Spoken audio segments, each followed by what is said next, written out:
Abdurrahman Wahid atau Gus Dur terpilih menjadi presiden keempat pada tanggal 20 Oktober 1999. Gus Dur lahir pada tanggal 7 September 1940 dari pasangan Kiai Haji Abdul Wahid Hasyim dan Nyai Solihah.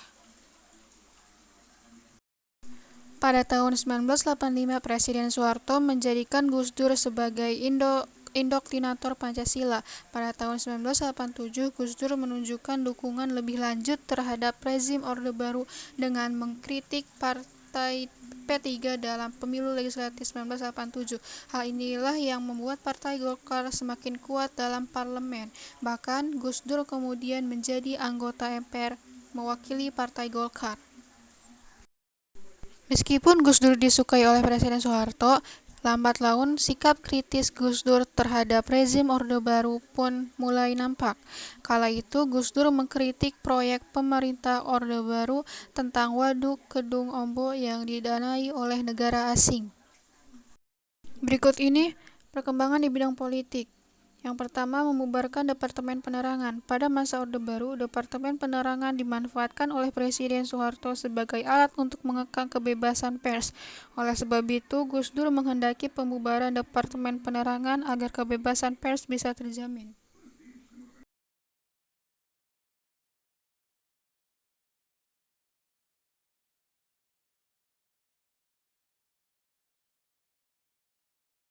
Yang kedua, membuka hubungan dagang dengan Israel.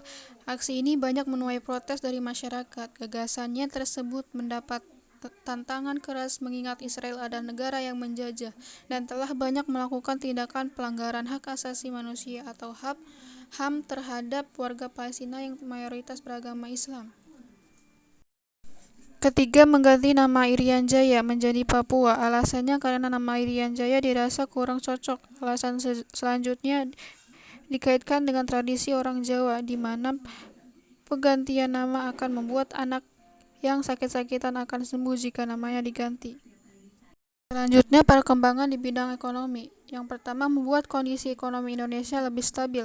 Nilai tukar rupiah berada di kisaran Rp 6.700 dan indeks harga saham berada di tingkat 700. Rendahnya tingkat tukar rupiah mengakibatkan naiknya ekspor komoditas pertanian dan elektronik. Kedua, pembentukan Dewan Ekonomi Nasional atau DEN. Tugasnya satu, mengkaji masalah-masalah ekonomi sebagai masukan bagi nasihat kepada Presiden untuk saran tindak lanjutnya. Kedua, menanggapi masalah ekonomi yang hidup di masyarakat untuk diajukan kepada Presiden. Ketiga, melaksanakan penugasan lain di bidang ekonomi Presiden yang berkaitan dengan fungsi Dewan Ekonomi Nasional.